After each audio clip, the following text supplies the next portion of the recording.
Alors aujourd'hui, nous allons voir la continuité de notre sujet sur la colonialité.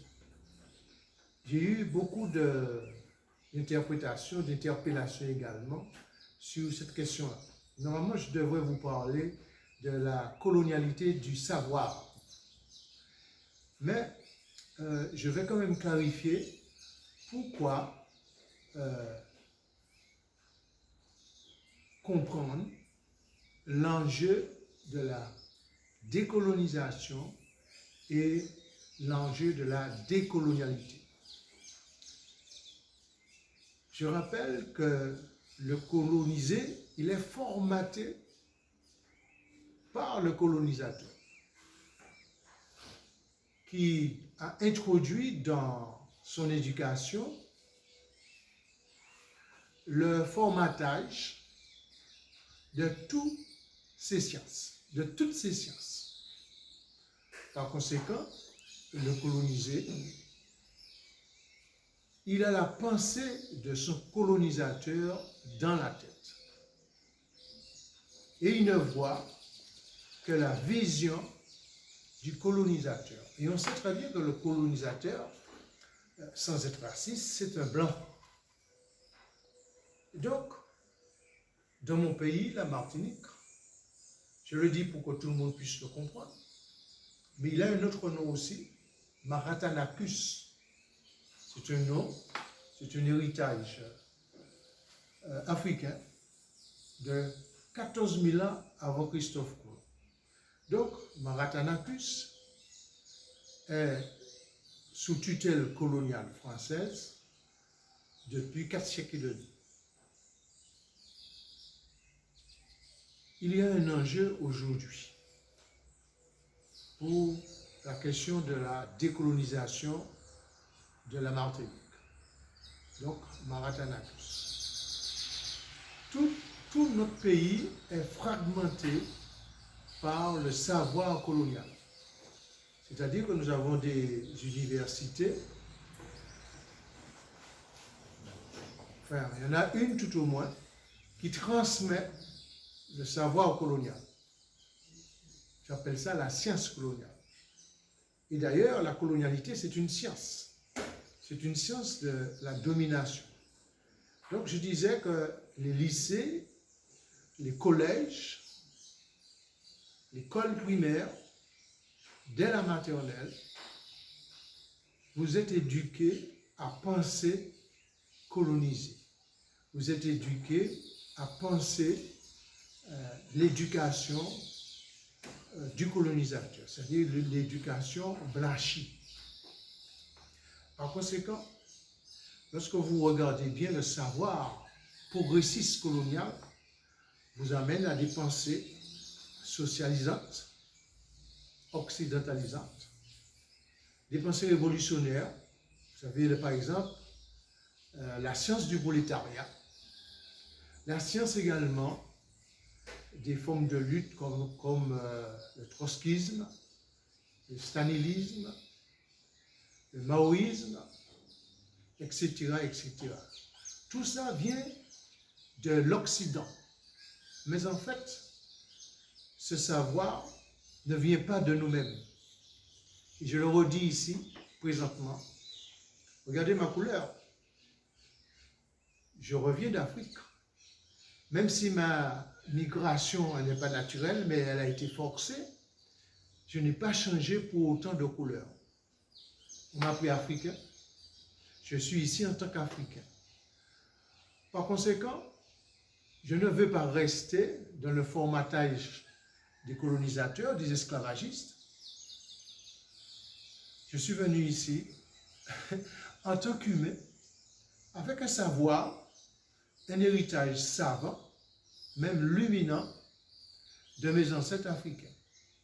Et c'est ce qui m'a permis de résister jusqu'à ce jour à l'esclavagisme européen, occidental, et aujourd'hui à l'esclavagisme moderne, c'est-à-dire cette société marchande qui fait de l'humain une marchandise beaucoup plus pour répondre aux besoins économiques de la société marchande.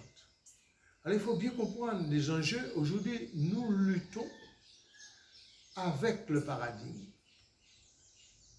colonial, contre le colonialisme.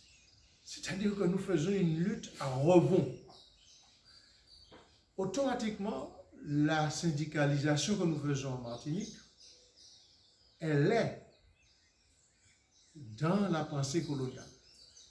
Le progressisme économique, le savoir marxiste et autres que nous exerçons, eh bien, ces savoirs trouvent leur origine dans l'Occident naissant.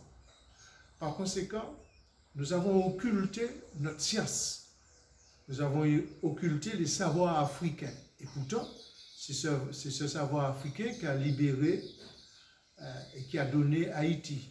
C'est ce savoir africain qui a permis aux Africains de la Guadeloupe de se libérer.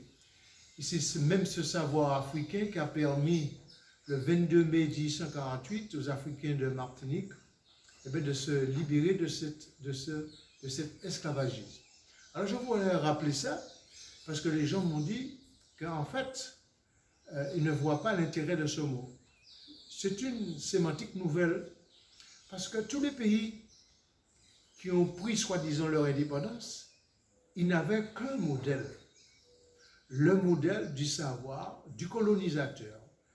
Or, ce colonisateur, son objectif, il a créé une république, des principes de gestion des humains, il a créé un principe démocratique, une économie marchande, il a créé un fonds monétaire international, une organisation mondiale de la santé, mais c'est déjà pour comprendre que nous allons vers une vision unique et organisationnelle du monde. Aujourd'hui, mon intervention porte pour dire aux combattants contre l'Occident, même de l'Occident, aux combattants aussi africains, qu'il y a un savoir africain et qu'aujourd'hui, il mérite d'être mis au grand jour. Et j'ai l'intention de les mettre à l'épreuve dans mon pays. C'est-à-dire, en fait, le colonialisé, il ne voit que le savoir des autres. Eh bien, il a aujourd'hui la possibilité de voir son propre savoir. C'est-à-dire qu'il devra se délester de sa haine, de l'Afrique, de soi-même, pour accéder à sa conscience en tant que savant de l'Afrique. Et je pense qu'à ce moment-là, on pourra un petit peu ébranler le système colonial en Martinique pour permettre un autre avènement, une autre vision, une autre perspective de vie dans mon pays qui s'appelle Maratanacus, la Martinique, pays encore colonisé par les Français. Donc, cette partie introductive, elle est introductive pour bien comprendre la colonialité du savoir. Dernièrement, j'ai parlé de la colonialité de l'être. Il arrive à un moment de notre vie, c'est le colonisé, en l'occurrence le Codern, qui dit qu'est-ce que c'est qu'un être humain. Donc ça aussi, ça fait partie de son savoir. Et on va voir plus tard, ça fait partie aussi de son pouvoir et ça fait partie aussi de sa vision. Donc, dans mes interventions, il faudra agglomérer simplement tout ça pour voir que nous sommes une fabrique qui n'est pas la nôtre. Nous sommes la fabrication d'un étranger qui a falsifié l'histoire du monde pour s'attirer la dominance de tout un chacun. Alors, cette partie, elle est introductive à ce que j'appelle la colonialité du savoir.